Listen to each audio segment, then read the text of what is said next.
This is a live look at NASA's Space Launch System rocket and Orion spacecraft ready on Launch Pad 39B. In less than 2 days, SLS will lift off from the pad and return us to the moon after almost 50 years.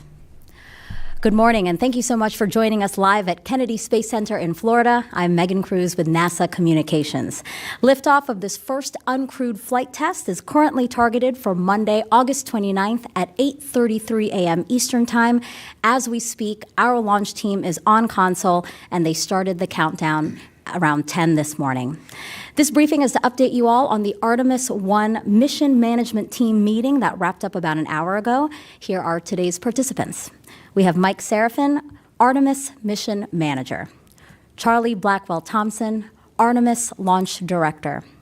And joining us from Houston, we have Judd Freeling, Ascent and Entry Flight Director, and also Rick LeBrode, Lead Flight Director. Back here at Kennedy, we have Melissa Jones. She's the Recovery Director.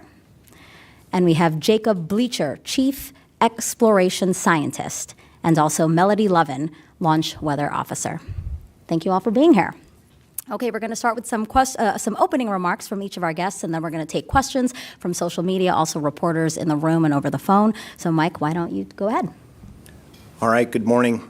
This morning we activated the mission management team as part of our standard flight readiness process at launch minus 2 days. That was essentially our launch readiness review, and we talked about our setup for Monday, August the 29th, our weather, and what our just overall readiness posture is for the 2-hour launch window from 8:33 to 10:33 Eastern. Our potential outcomes on Monday are that we could go within the window or we could scrub for any number of reasons. We're not going to promise that we're going to get off on Monday. We could have weather, we could have technical issues, or we could have a range and public safety hold, and or a combination of any of those. But we do feel good about our attempt on Monday in terms of our overall setup. And we polled the mission management team today, and we're ready to proceed through the next decision gate, which is the tanking meeting that will happen late Saturday night at around 10:50 p.m. Eastern. Macro issues that we're working that came out of today's mission management team meeting pertain to just our overall readiness from a communications asset coverage standpoint. We did take one action coming out of today's mission management team meeting, and we've got a follow-up call at 2 o'clock Eastern to just affirm our readiness for the communications on the Orion spacecraft, on the interim cryo propulsion stage, or the ICPS, which is our upper stage that commits us to the point of translunar injection, as well as on the Space Launch System. We've had a few just late changes associated with that, so we're just going to go through our communications coverage plan with a fine-tooth comb one last time to ensure that we're ready. But right now, we don't anticipate that will be an issue. We did approve 2 real-time requirements changes associated with flight rules. That requirements change authority transitions to the mission management team when we're activated, and those were due to largely late analysis, and that's not uncommon to have real-time requirements changes, especially in the area of flight rules before we go fly. As our 0-hour approaches for the Artemis generation, we do have a heightened sense of anticipation, and there's definitely excitement amongst the team members. We've noticed just the overall mood and focus within the team is definitely a positive one. We're mindful that this is a test flight, and we're mindful that this is a purposeful stress test of the Orion spacecraft and the Space Launch System rocket. It is a new creation. It is a new rocket and a new spacecraft to send humans to the moon on the very next flight. This is something that has not been done in over 50 years and is incredibly difficult. We will learn a great deal from the Artemis 1 test flight, and through this experience, we will change and modify anything necessary to prepare ourselves for crewed flight on the very next mission. We understand that there's a lot of excitement about this, but the team is very focused. In terms of our mission priorities, they determine our courses of action. Our number 1 mission priority is to test the vehicle at lunar reentry conditions. We need the rocket to do its job in order to set those initial conditions up. Number 2 priority is to demonstrate the vehicle in the flight environment. Number 3 priority is to retrieve the spacecraft for programmatic cost savings and reuse of avionics, also to reuse the crew module for environmental testing, and then to retrieve the data on board. And then number 4 is what we call bonus objectives, our payload objectives. So we're really focused on that, and we'll see what Monday brings. Those are my opening comments. Great, Mike, thank you so much. Charlie. Well, good morning, everyone. It is great to be here.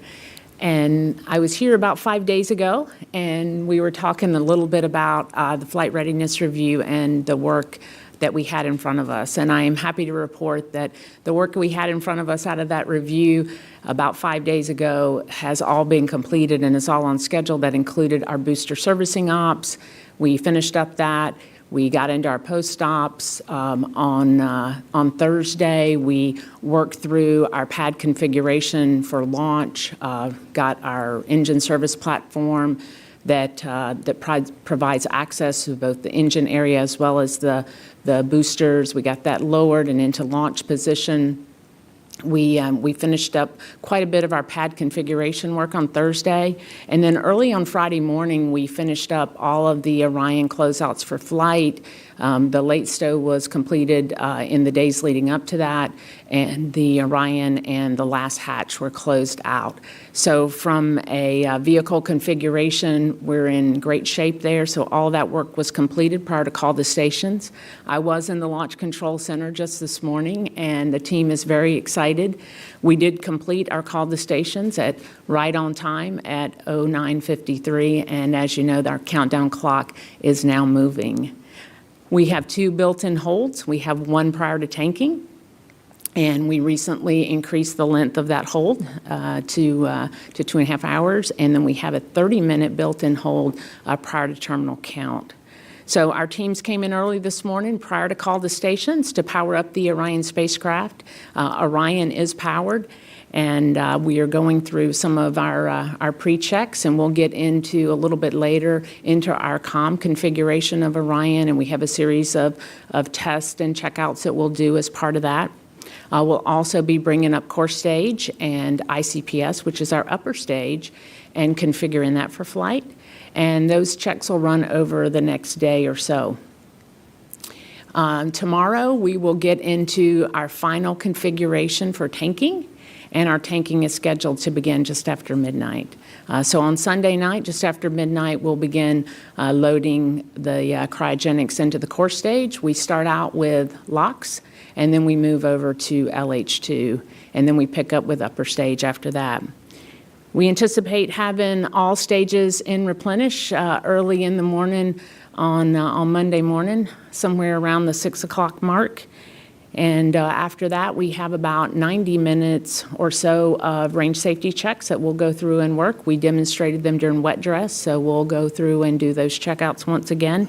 And then the countdown clock will continue to T-minus 10 minutes, where we have a 30-minute built-in hold. During that hold, we will do our final checks and our final poll for launch, and provided that those checks are all favorable and we have a clear, what we call a clear constraints board, I will give the team the final go for launch, and we will count down for that on-time liftoff at 08:33. At this time, we are not, as a launch team, working any issues, any significant issues, so I'm happy to report that, and everything is proceeding on schedule. And with that, I'll hand it over to Judd.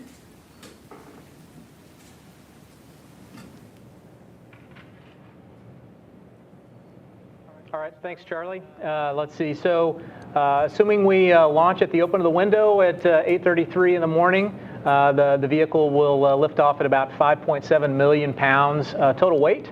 I'll talk a little bit more about some of the abort boundaries and milestones throughout the ascent phase of flight. Once we lift off, we'll start immediately about 7 seconds in a roll to the heads down position to put Orion in that heads down position. At 54 seconds in the flight, we'll be supersonic, going Mach 1.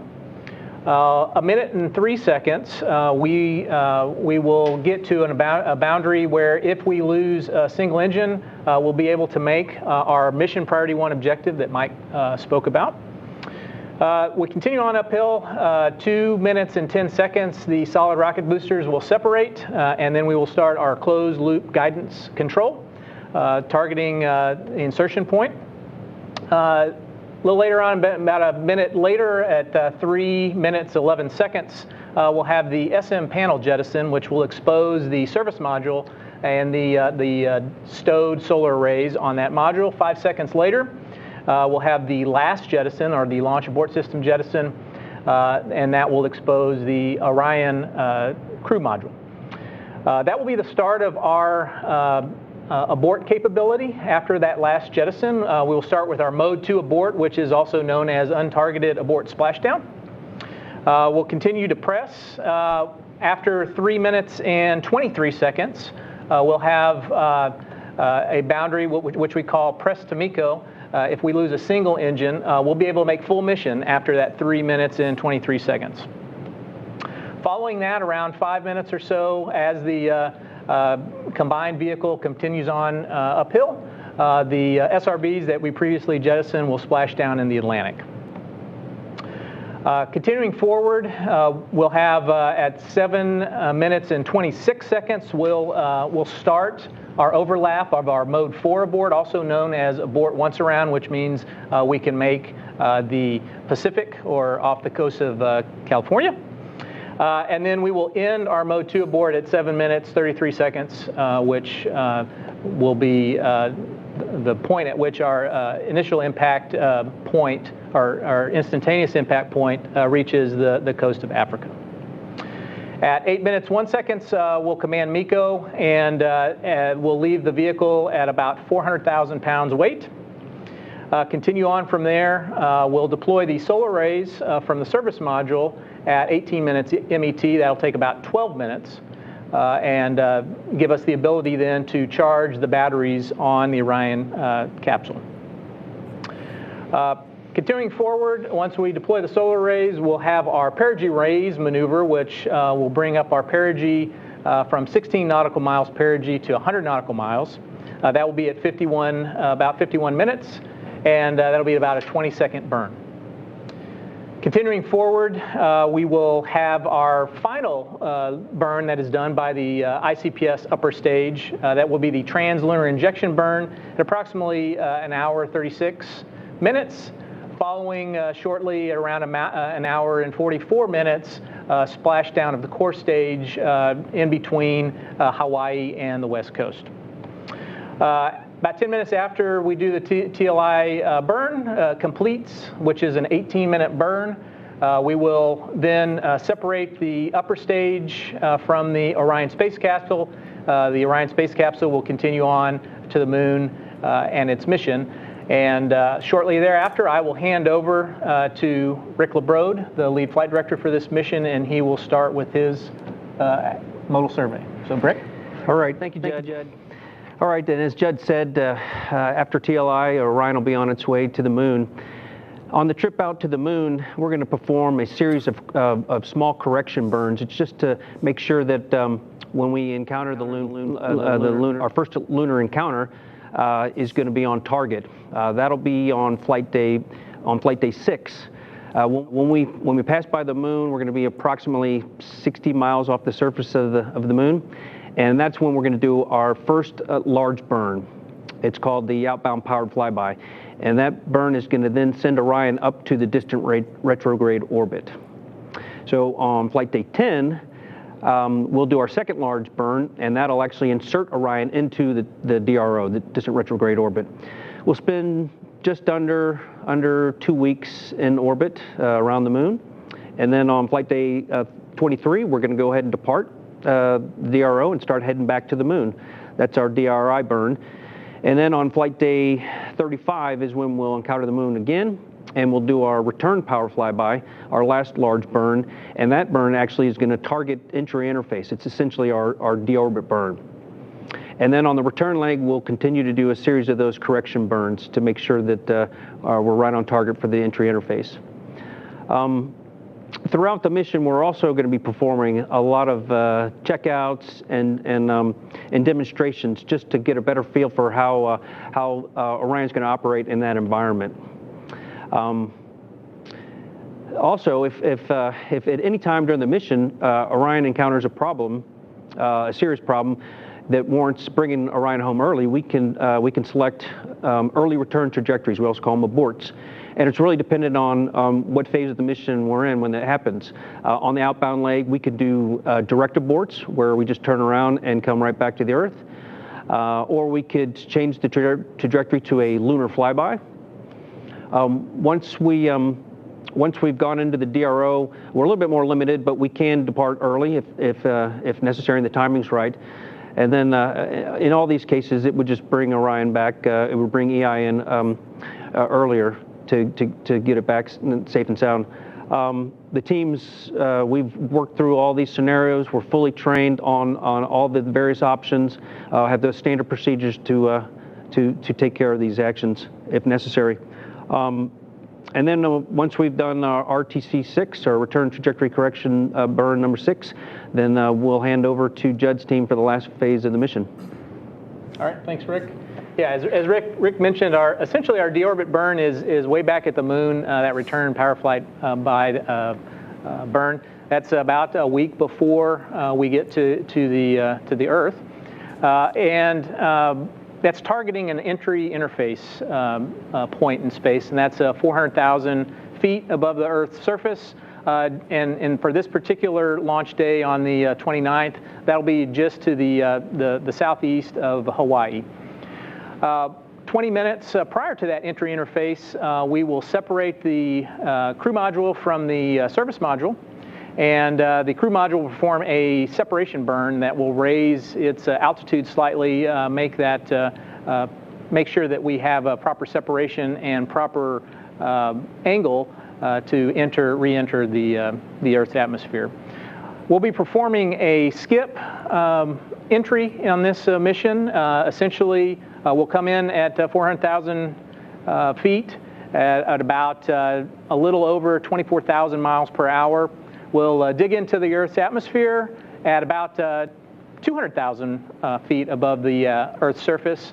We'll roll to make the capsule's lift vector go skyward again. We'll get to an apogee of the capsule around 250,000 feet, and then we'll continue to descend down into the atmosphere all the way to the Pacific Ocean. We'll have various milestones along the way, particularly at around 28,000 feet. We'll jettison the forward bay cover that will expose all of the main parachutes and drogues. And by that time, we will have slowed down from that 24,000 miles per hour to roughly 500 miles per hour. 300 miles per hour. We'll deploy the main chutes and come down a soft landing in the Pacific Ocean, right in the vicinity of the recovery forces. We will stay in the ocean for approximately 2 hours while we do some thermal soakback tests to test the capsule for when the capsule becomes crewed on Artemis 2. And then we will hand it over to Melissa Jones and the recovery team. Back to you. Judd and Rick, thank you so much for that detailed look at what to expect. And yeah, why don't we turn it over to Melissa now for recovery? Thank you. So for the last 5 years, the recovery team has been working with the DoD off the coast of San Diego to prepare for this mission. We've done 5 underway recovery tests for Artemis 1, and there were 4 previous to that for EFT-1. Our last one was last fall, and we were certified and ready to go. And so the timeline for deployment, it's a 42-day mission. We will wait until we launch, and we're confident when we're landing, and we deploy about 20 days prior to splashdown.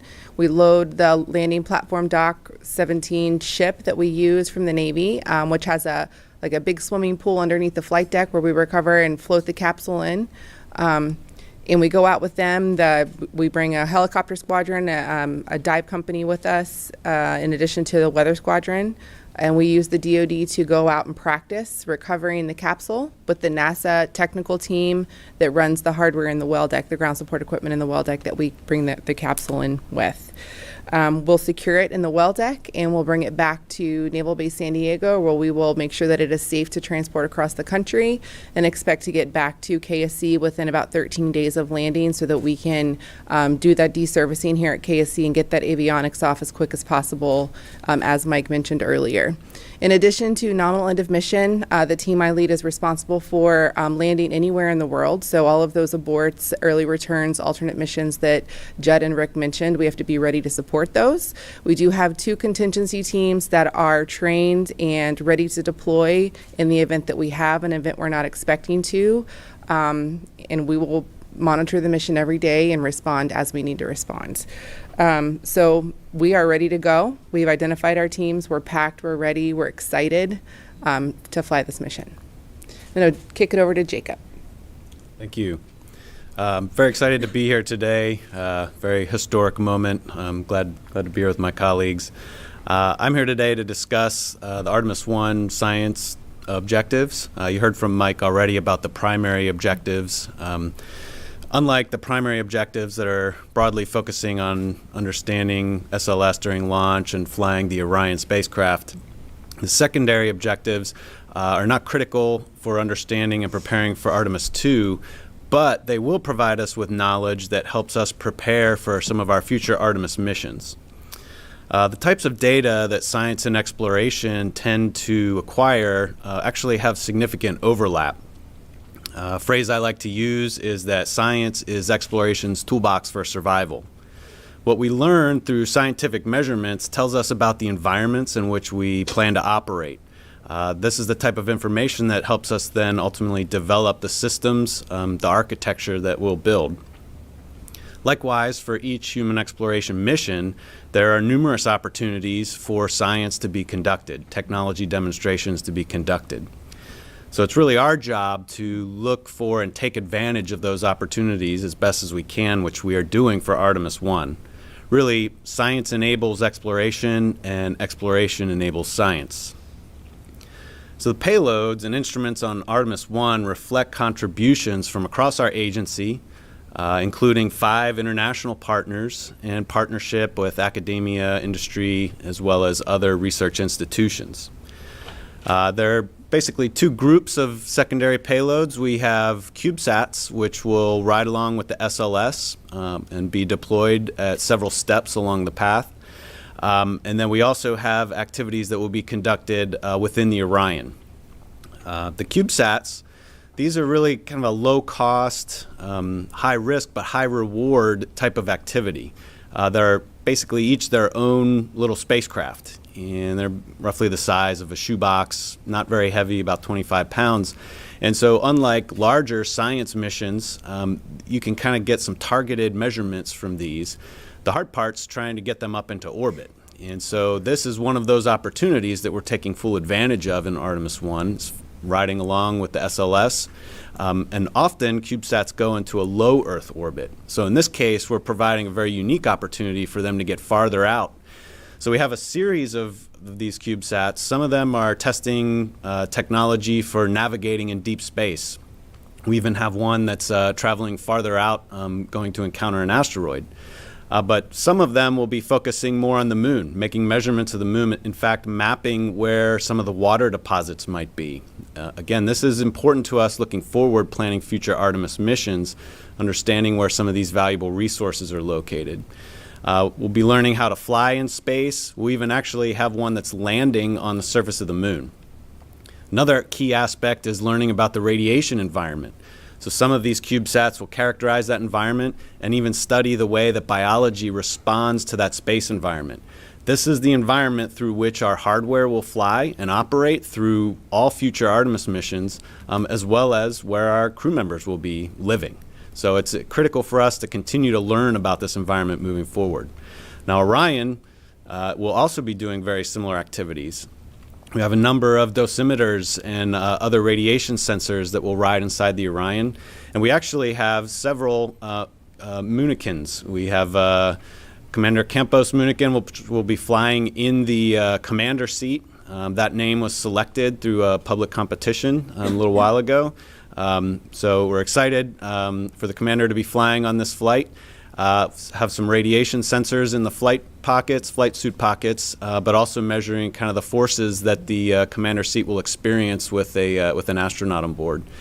We'll also be testing several ways to try to mitigate radiation that the astronauts could experience in flight.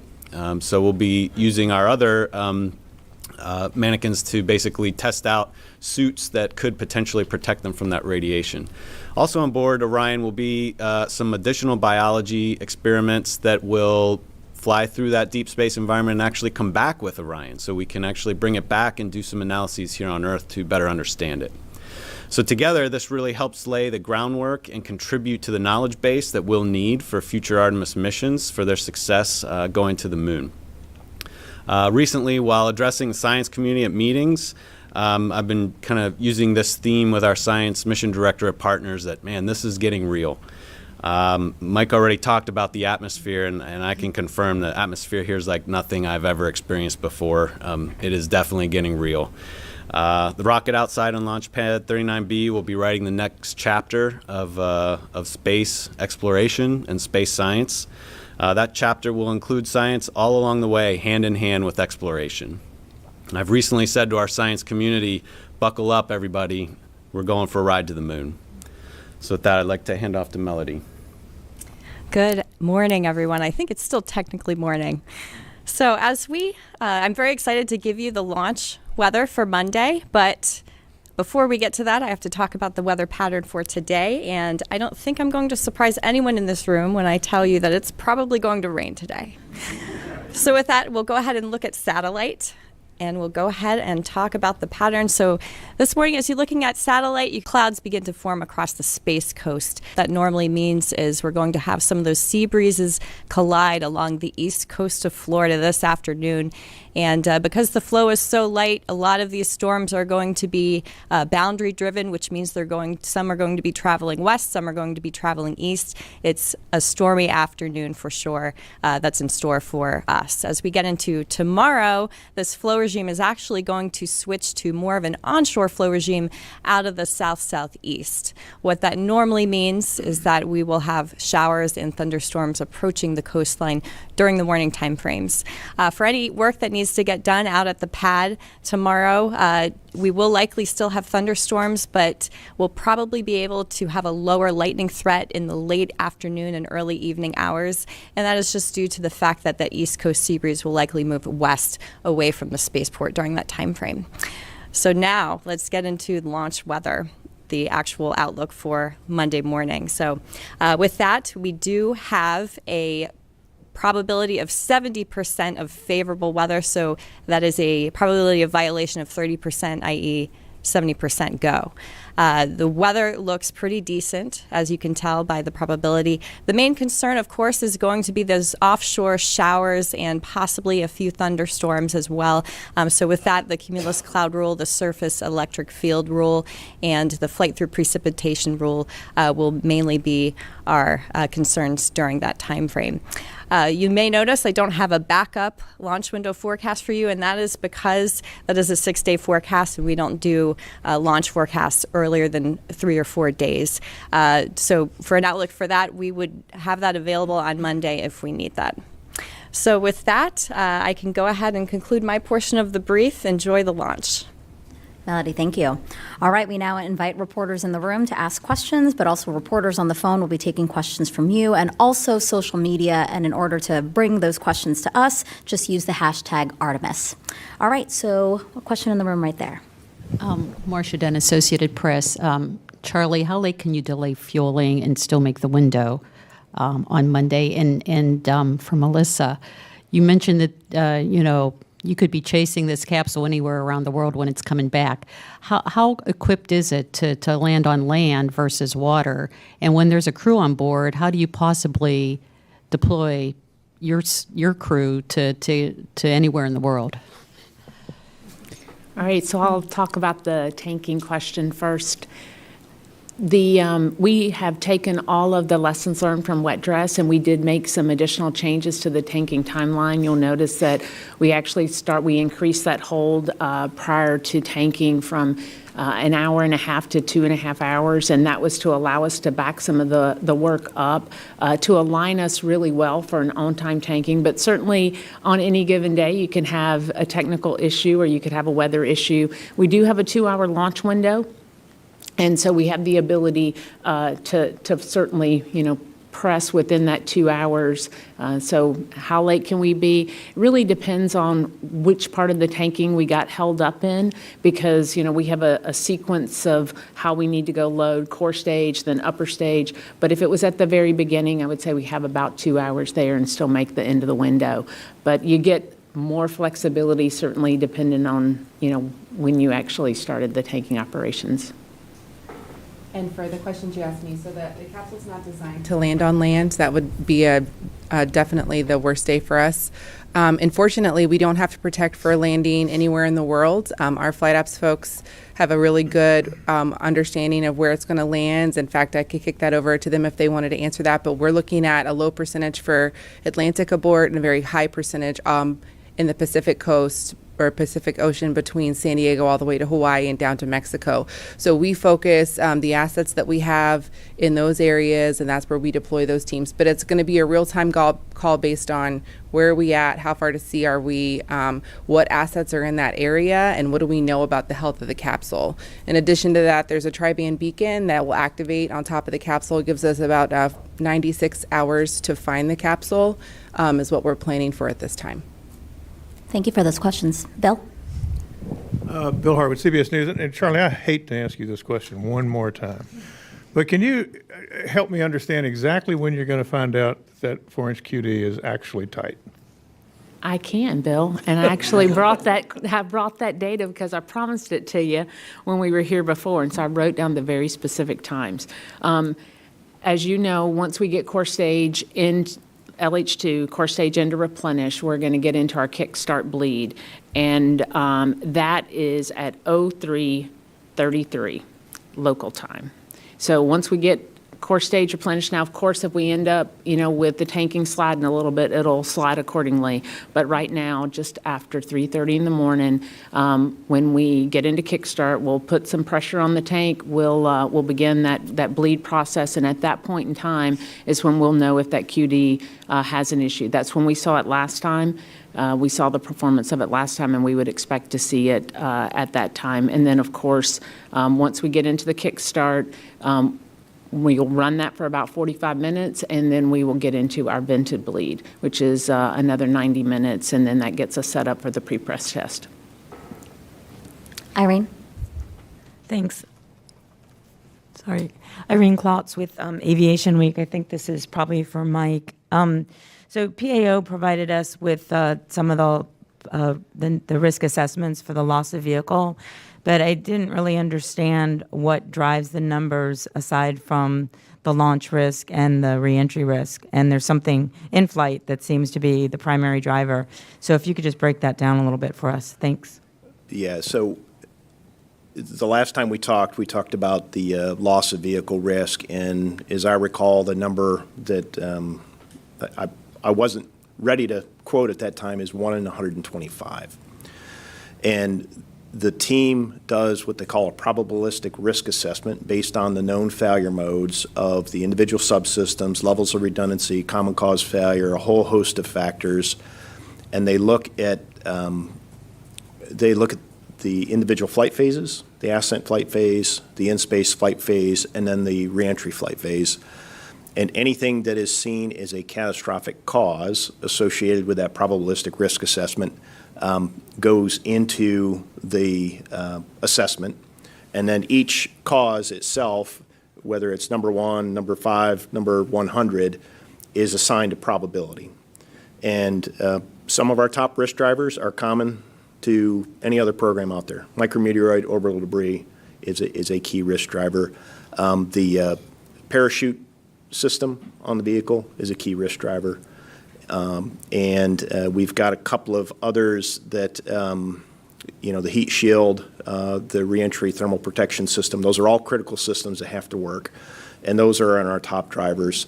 Obviously, the duration of the mission affects your micrometeoroid and orbital debris risk. The longer you're up there, the longer your window of exposure is to a critical hit associated with micrometeoroid or orbital debris. Heat shield is kind of a byproduct, or there's a relationship between the thermal protection system and the orbital debris environment, specific to the back shell of Orion, not specific to the base heat shield. The base heat shield is not exposed until you get to crew and service module separation, which is only about 20 minutes prior to entry interface. So the opportunity for a micrometeoroid deploy or micrometeoroid impact is very limited associated with that. The other top risk drivers that I can think of, the SLS avionics and software, the Orion propulsion system were all key drivers. So, each of those has a different flight phase effectivity. Obviously, the SLS avionics and software only affect the launch vehicle up to the point where it's done its job. Orion has a much larger window of exposure to all of its risks. The propulsion system has to work from the point that it separates from the launch vehicle all the way to the point of entry interface. So each of those have a different ranking, and those are the top risk drivers that come to mind right now, and that's what drove that 1 in 125 number. Thank you, Mike. Right over here. Hi, Chris Gephardt with NSF for Charlie. Are there any cutouts or COLAs that you're aware of already for the count on Monday? And then in terms of the CubeSats that are on this mission, how many, you mentioned one's landing, how many are entering orbit of the moon as well? Thank you. And I'll also hand over to Judd, too, if he wants to talk a little bit about the COLAs and the cutouts. But we do have a number of cutouts in our launch window that we anticipate. We have been practicing those as part of our simulations. And while we got a report today, I haven't had a chance to look at it. But the one that I got a few days ago showed somewhere on the order of about 35 to 40 very small cutouts within the launch window. Judd, do you want to add anything to that?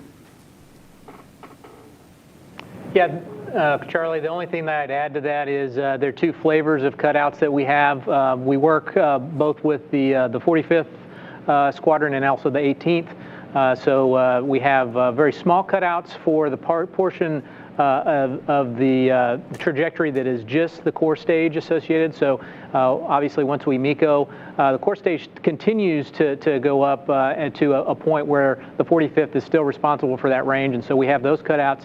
And then we also assess the cutouts associated with the combined stack, ICPS and Orion, and those extend a little bit longer all the way up to TLI. Yeah, so we have a couple of CubeSats that are actually going to go into orbit to make measurements of the South Polar region. So there are two that science measurements like that. We also have several that are kind of going around the moon, but not fully staying in orbit. So it kind of depends what you mean by going into orbit. But we have several of them will go there. Again, a few of them are going off on their own pathways to make measurements, either out of the solar wind or out to another destination, like I mentioned, an asteroid. We have another question in the room right there. Thank you. Hi, thank you. Ken Kramer, Space Up Close. I want to ask about the CubeSats, and specifically, I'm interested in the ones looking for hydrogen and water ice. Can you describe their mission a little bit? How long will they last? And will they also help NASA in the selection of the landing sites for Artemis 3 and beyond? Thank you. Yeah, so several of the CubeSats will make measurements with various instruments, neutron detectors, other spectrometers, to look at the water environment in the polar region.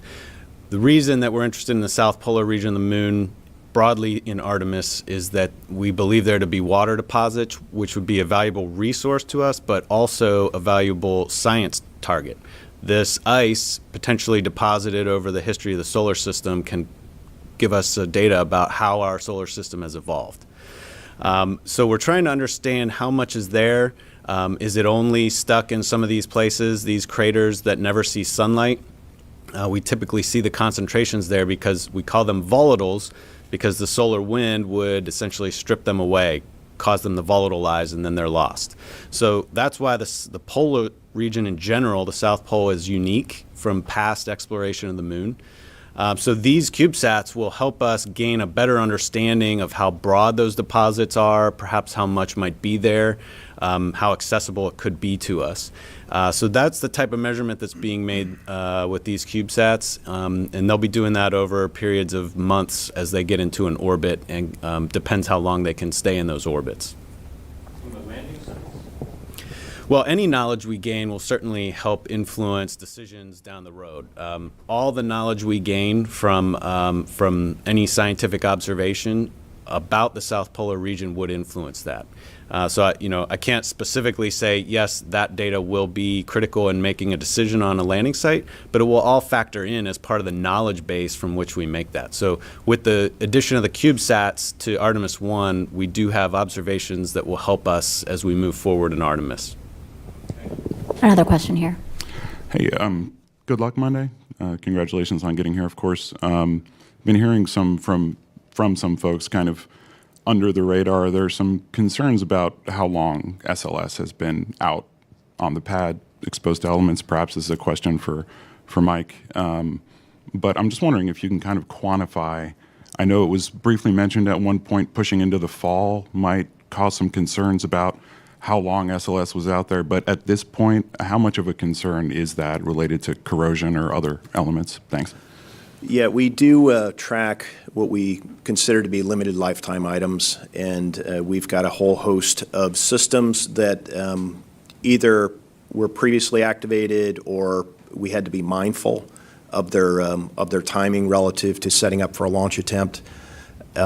Certainly the loading of hypergolic fuel that's used for reaction control systems is one of those items that we look at.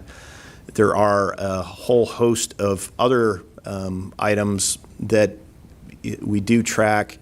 None of those right now relative to the launch period that we're looking at are key risk or key concerns, and we did review those at the flight readiness review, and while we understand there's a non-zero level of risk associated with the amount of time that hardware elements from the tip of the Orion spacecraft all the way to the tail of the rocket have been out there, we've characterized that, we've been tracking it, and right now there aren't any pokeouts that we're concerned with. We have a question in the front row here.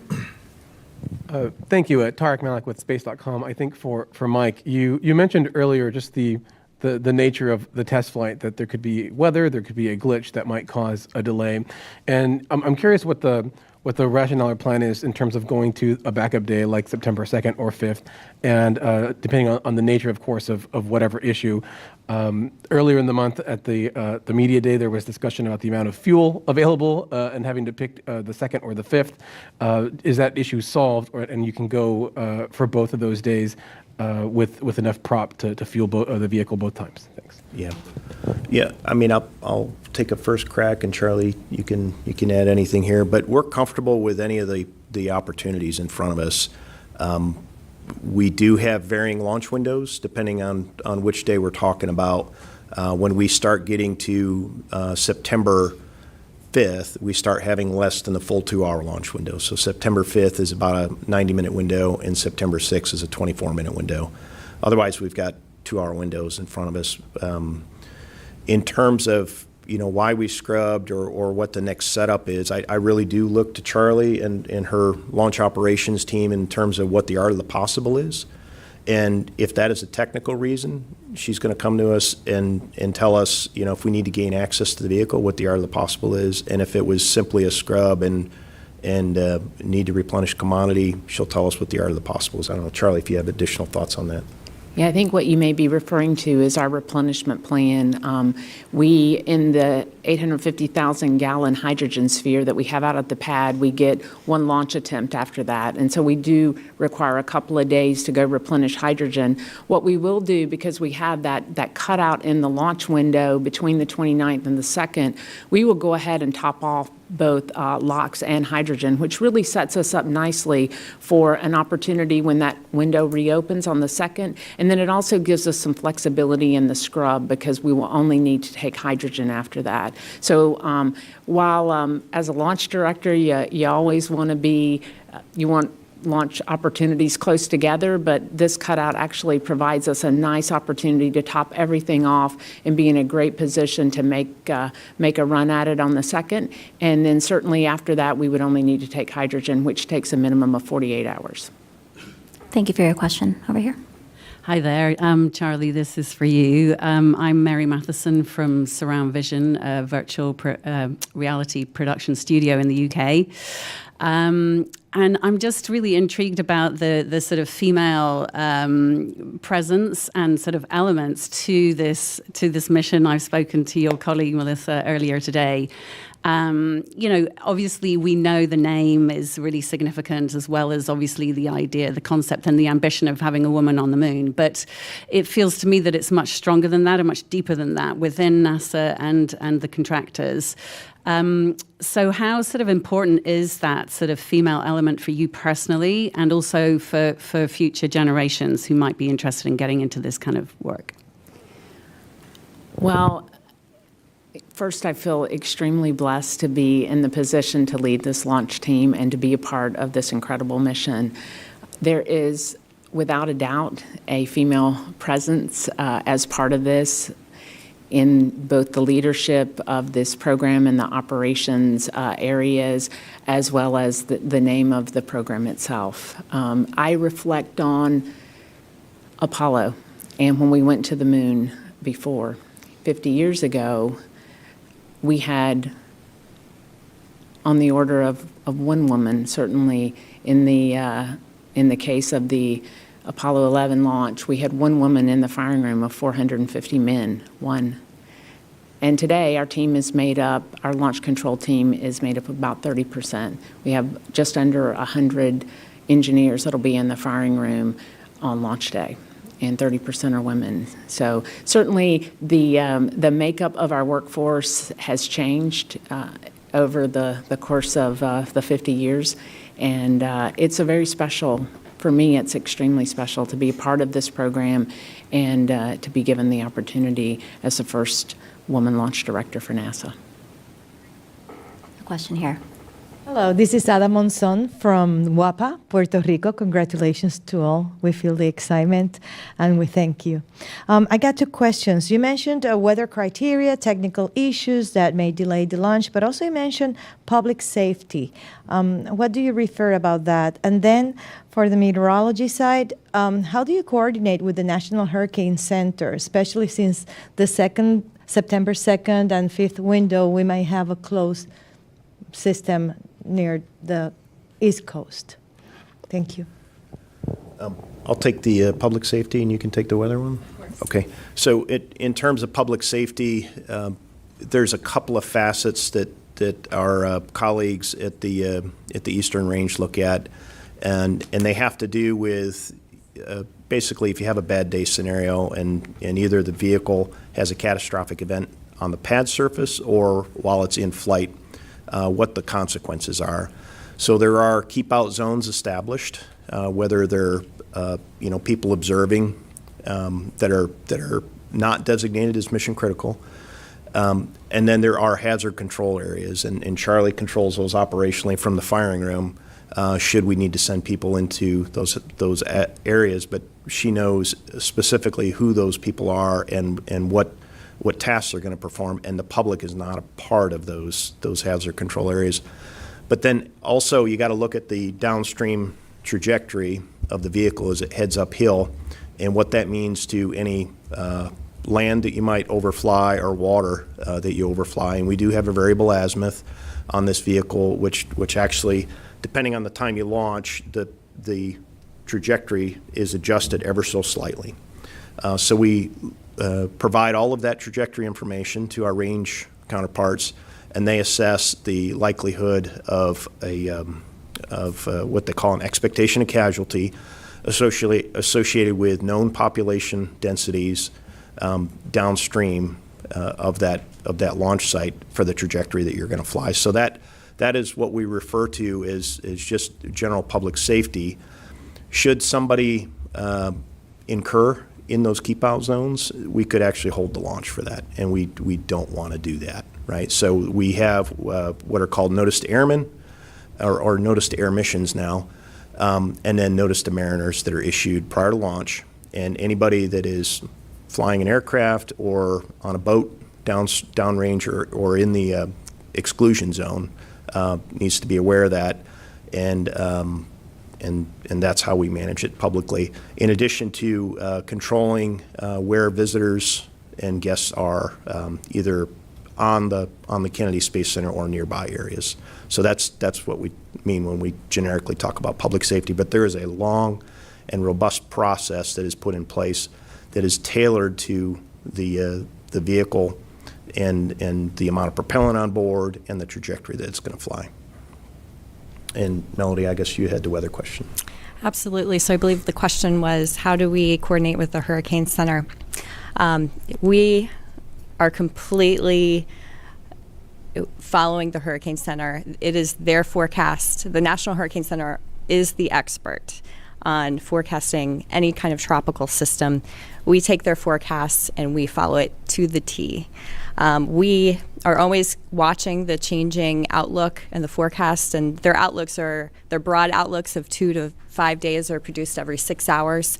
Every morning I brief Charlie about the outlook so that you can be assured that the team is well prepared for any tropical threats that may approach us. As far as the backup launch window, you're right that we are absolutely climbing the peak of hurricane season. It's just a matter of time before we start seeing something form off the coast of Africa. And with the current outlook today, I would not be shocked if we saw a named storm when we're looking at the backup window for late next week. But that is a 6-day forecast, so all we can do is really watch and react as fast as we can do. Thank you both. Castel with Radio Canada. Can you sum up the major differences with Artemis 2 in terms of countdown and criteria, please? Let's see. I'll take a crack at that one, and Rick or Judd, you can add anything if you want. But certainly the countdown itself would be very similar in terms of getting the vehicle powered up and fueled. The main difference is we'll have the crew wake up and get suited and then send them out to the pad, and then we'll have to get into hatch closure and then and ensure that their comm is working, their suits are pressurized, the side hatch seals properly, and that happens relatively late in the countdown. I know Rick or Judd, if you have anything to add to that one. Yeah, Mike. As far as the actual mission for Artemis 2, the trajectory will look quite a bit different than Artemis 1. For that one, the ICPS actually, instead of doing the full TLI maneuver, will just put us in a really highly elliptical orbit while we do checkouts of the environmental systems for the crew. That's for about 24 hours, and then the Orion OMS engine will actually finish the translunar injection burn that day later after doing the environmental checkouts. The trajectory to the moon is just going to be a lunar flyby, so we'll go around the moon, come back, and it'll be a much shorter amount of time than Artemis 1. Back to you. All right, there's quite a number of hands in the room. I'm going to try to get to people we haven't gotten to before, and then I'll go back for some second questions. So I believe you haven't gotten yet. Yeah, Stephen Clark, Spaceflight Now. I think my question's probably for Judd Freeling in Houston. You talked about the abort modes for this particular mission, and I know you don't have an active launch abort motor. Can you maybe go in a little more detail and just clarify a couple of things? You mentioned at 63 seconds you have an abort mode where you could get the priority 1 objectives. What does that mean? And then once the LAS is off the vehicle, can you just go through those modes again, like what the untargeted splashdown means? And I know Preston Miko at that point, I think you said you could go to get the full mission at that point if you lost an engine. Just want to confirm all that stuff. Thanks. That's a great question, great clarification. So once we get to the minute and 3 seconds or 63 seconds, we have the ability to complete the mission priority 1 objective. And really what that means is we likely will not have enough performance to do the full mission, in other words, go to the DRO, but we will have enough performance between the ICPS upper stage and adding additional energy from the Orion engines to make essentially either a highly elliptical orbit that will still get us the lunar entry speeds, or potentially we could do lunar flyby, much like the mission that we're planning for Artemis 2. As far as the abort modes, untargeted splash after the last jettisons, what that really means is should we have a catastrophic failure on the vehicle or something that causes us to have to abort, the service module and the crew module separate from the upper stage and then perform a separation burn, and then essentially the reorient itself does a crew module and service module separation, and then the crew module gets in the proper orientation for an unguided splashdown in the Atlantic undershoots.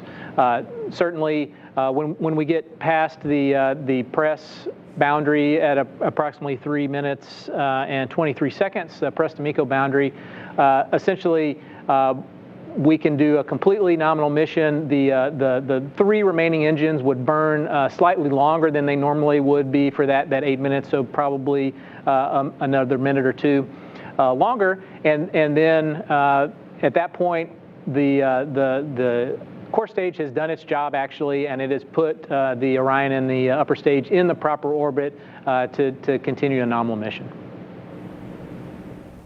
Okay, right here. Hi, Lucie Aubour for AFP News Agency. Just a quick question on the boosters, the solid boosters. Are they retrieved? Will they be reused? And I think it's not the case, so why not? So the boosters are not reused on this flight, and that is a purposeful performance decision. We wanted to take out the recovery-related equipment. There's mass associated with having attach points, as well as the parachute mechanisms and parachute systems. That is performance that we basically would take away from our ability to send crew and cargo to the moon. So, we made a conscious decision to not recover the boosters in the interest of vehicle performance. Okay, we actually have a question from social, so let's get that one. Hey, thanks so much. We've got a question from Jay on Twitter. When does the Orion spacecraft switch to the Deep Space Network? I believe that's a question for Judd or Rick. Yeah, I'll take that one. So after that translunar injection burn, and we pull, that'll send us up above the TDRS satellite constellation, and it'll be at that time. It's the exact time is, Judd, by any chance? I'll have to get the exact time, but it's right after TLI, which is a little over an hour and a half into the mission. Okay, we have our first phone question. This is Jim McKenna from Aerospace Tech Review. Hi, Jim. Thank you. Can you hear me? Yes, we can hear you. Okay, this is for Judd. With regards to the untargeted splash abort mode, is there a capability to destroy the crew module if for some reason its flight down to the Atlantic becomes unpredictable?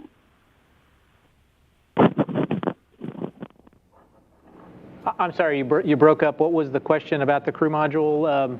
Is there a possibility to do what? With regards to the untargeted splash mode, do you have the ability to destroy the crew module if its flight down to the ocean becomes unpredictable? No, we don't have that capability. So we do expect the chutes to come out and to glide the crew module to a safe splashdown in the water. Thank you for that question. Any new hands in the room? All right, let's go. Yeah, Guy in the purple shirt. Jeff Faust of Space News. Launch criteria question. We've talked a lot about terrestrial weather. What space weather criteria do you have? I know we're entering an era of increased solar activity, and what would be a constraint to launch in that case? We're primarily concerned with protons from the sun. So that's our only space criteria at this point in time. Right there. Thank you. Hey, Micah Maidenberg, Wall Street Journal. Judd, I just wanted to follow up on Stephen's question just to make sure I kind of know crystal clear. Like after that 63-second sort of threshold that you mentioned, at that point, NASA would know whether like the Orion would get to come back in and test the heat shield. You'll know that soon. That's how I understood your answer to Stephen's question. Is that right?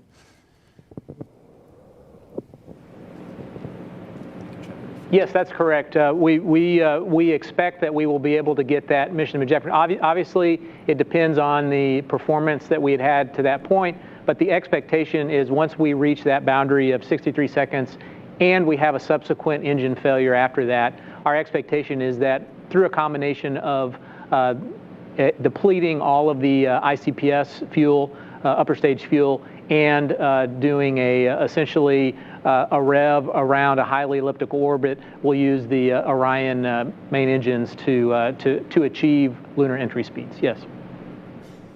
Thank you. Okay, we have time for a few more questions. I know, Chris, you've been waiting. Go ahead.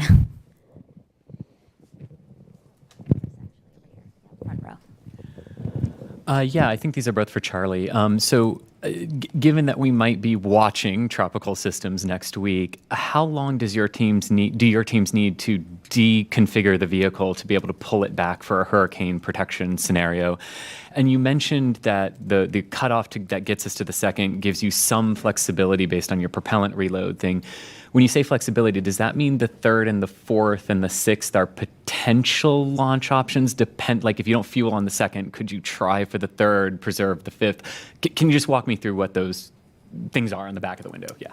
Yep, absolutely. I'm going to take that one first. So because we go ahead and top off both LOX and hydrogen, we're in a really great spot. Now, of course, all scrubs are dependent upon why you scrubbed, what it is. If it's a simple weather scrub, that's, no offense, Melody, but that's that's probably the best case scenario. But if you have a technical issue, you obviously have to go look at how do we go correct it, what does it take to do.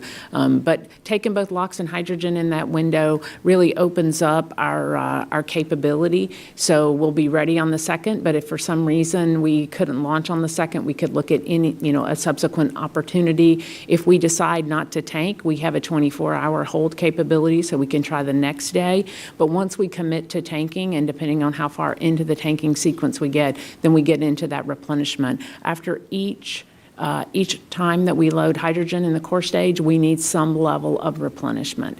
And so our baseline is about 2 days. Certainly, depending on how much and how far into the load you got before you had an issue would drive what those actual commodities are. And we look at all of that in the scrub meeting. But to answer your question very directly, yes, there are other opportunities that we could look at. It doesn't have to be the second or the fifth. It really depends on why we scrubbed and what kind of issue we're looking at.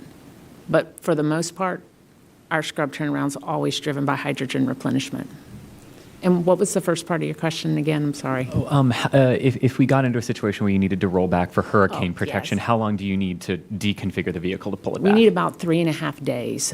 And so we look at the weather every day, look at the tropics, and certainly when I say we have about 3.5 days of work to go do, more is better. That's probably, the streamlined case. And then of course we also have to look at, when we expect local weather to impact here and then back up from that, because we, have a workforce that we have to release and allow them to get home and do their own securing. So we look at it very closely, but it is about 3.5 days, very full days of work to get deconfigured and ready to roll. Bill, and then Irene, and then another new hand here. Bill Harwood again. Two very quick questions for Judd Freeling. Again, following up on Stephen's question, is there any scenario where you could lose 2 engines and still get any mission at all going uphill? And the second question, when you dip into the atmosphere doing the skip reentry, and you might have said this and I just missed it, from 400,000 feet, how deep do you go before you come back up and then resume the descent? Thanks. All right, thanks, Bill. Let's see, the first question about 2-engine capability. Yes, there is some amount of 2-engine out capability, and so it all depends on where you would have lost the first engine and then in relation to the second engine. The controllability of the stack seems to do pretty well on 2 engines. So obviously you'd be burning really to the limits of what the gas or the fuel in the core stage can do, and that's probably around 12-ish minutes or so. So it all depends on the timing associated when those 2 engines went out. As far as your second question, yes, after you get at the 400,000 foot entry interface level, you'll dip down to about 200,000 feet, and then you'll start to come back up, and you'll reach an apogee of about 250,000 feet before you start coming back down again. Back to you, Megan. Go ahead, Irene. Week. Mike, I wanted to just follow up on something you said at the post-FRR presser when you were giving us some examples of missions that could be flown if there was a problem. And you had mentioned, as an example, that Orion solar arrays didn't deploy. In that scenario, is there any possibility of going into the high elliptical or the lunar flyby just on battery? Would there be enough time? We will look at the situation post translunar injection, and Rick and Judd, you can add whatever you feel is appropriate here. But I mean, it really would come down to what is the power balance of the vehicle. We would obviously, if we didn't have a fully articulating solar array wing, what level of power are we producing? Is the solar array still attached, or did it just shear off? And then you would have to look at, what mitigations and tools do you have in your toolkit to do that. It would be a situation where you'd probably want a little bit of time to look at it and assess what your power balance is before you would decide whether to come home quickly. I don't know, Rick, do you have thoughts on Irene's question in terms of a broken solar array type of situation? Yeah, like you said, Mike, it really depends on the scenario. What are we dealing with? But I can say that if we have 3 fully functioning solar arrays, we can execute the entire mission. So we just have to assess what's going on with that one problematic array and then make a decision from there. Here, front row. With Talking Space. It's probably for Mike or Charlie. If I understand correctly, the flight termination system has a set amount of time that it can still be out on the pad before it needs to be rolled back and changed out. So how far out can you go with attempts before you would need to change that system out? Do you want to take that one, Charlie? Sure. So our flight termination system carries 2 parameters with it. It's a 20 and a 25-day parameter. The 20 is from the time we test the system end-to-end in the VAB to the first launch attempt, and then after 25 days, we need to retest it again. And the only place that we can test it is in the VAB. And so when you look at when we started that test in the VAB, we'll certainly meet our 20-day on that initial launch attempt. And when you play out the days, it gets us through the opportunity on the 5th. All right, and one last question over here. Hi, thank you. Ken Kramer, Space Up Close. Talking about hurricanes and Orion, my question is, what if a hurricane or tropical cyclone develops in the Pacific on our way back? What are your options to alter the trajectory? And I wonder also the length of the mission. Could you do another loop around the moon and extend the mission to avoid that? Thank you. Yeah, Rick, we talked this one at the agency flight readiness review, and you've got a plan. So do you want to take this one, Rick or Judd? Yeah, well, I'll do the first part, and then I'll let Judd address the return piece of it. Yes, we'll be assessing the weather while we're in the distant grade orbit before we depart the orbit and make that assessment. And we could stay in the DRO. It's a very stable orbit. There's very minimal use of consumables as far as prop or anything else. So we could easily stay in the DRO for another lap, which is another couple of weeks. And then I'll hand it over to Judd to cover options for the entry piece of it. Yes, for the entry piece, essentially our trajectory over the face of the Earth is set way back at that RPF or when we do our deorbit burn from the moon. So we only have a fixed amount of things that we can do to correct that. We do have the ability to essentially, if depending on where we decide we want to do that, we have the ability to modify the timing that we get to the Earth by maybe plus or minus a day, but that means we have to know really a week in advance. Other than that, the day of, we have the ability to either land a little bit longer, closer into to San Diego, kind of near the Catalina Islands, or we can land shorter, which will be up to 1,200 nautical miles away from San Diego Site 3, which is our main landing site. Obviously, we can make that decision. We'll make that decision 3 days or so before we actually get to entry interface, and that'll be in consultation with Melissa and her team, as that the ship will be about halfway in between that 1,200 nautical mile range at 600 nautical miles to make that decision whether that team heads inland or continues out to the 1,200 nautical mile range.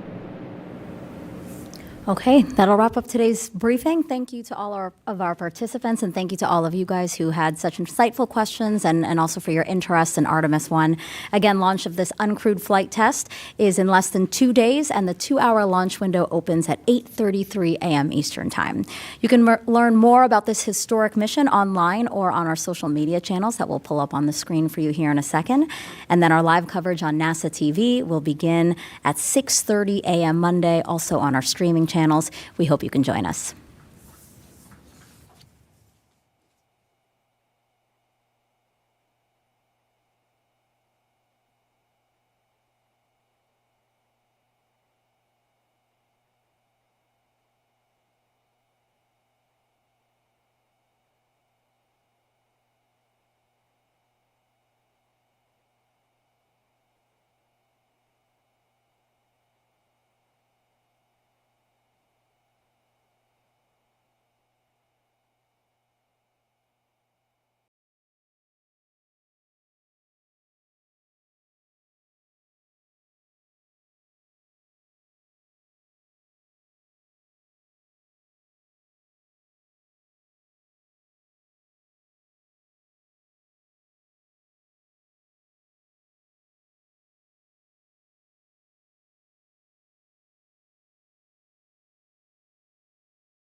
Օգոստոսի 25-ի ժամը 14-ին Սևանի թերակղզու վճապնյա գոտում օտարերկրացիների միջև ծագած վիճաբանության ընթացքում նրանցից մեկը լուսին դանակահարել էր։ Մոտակայքում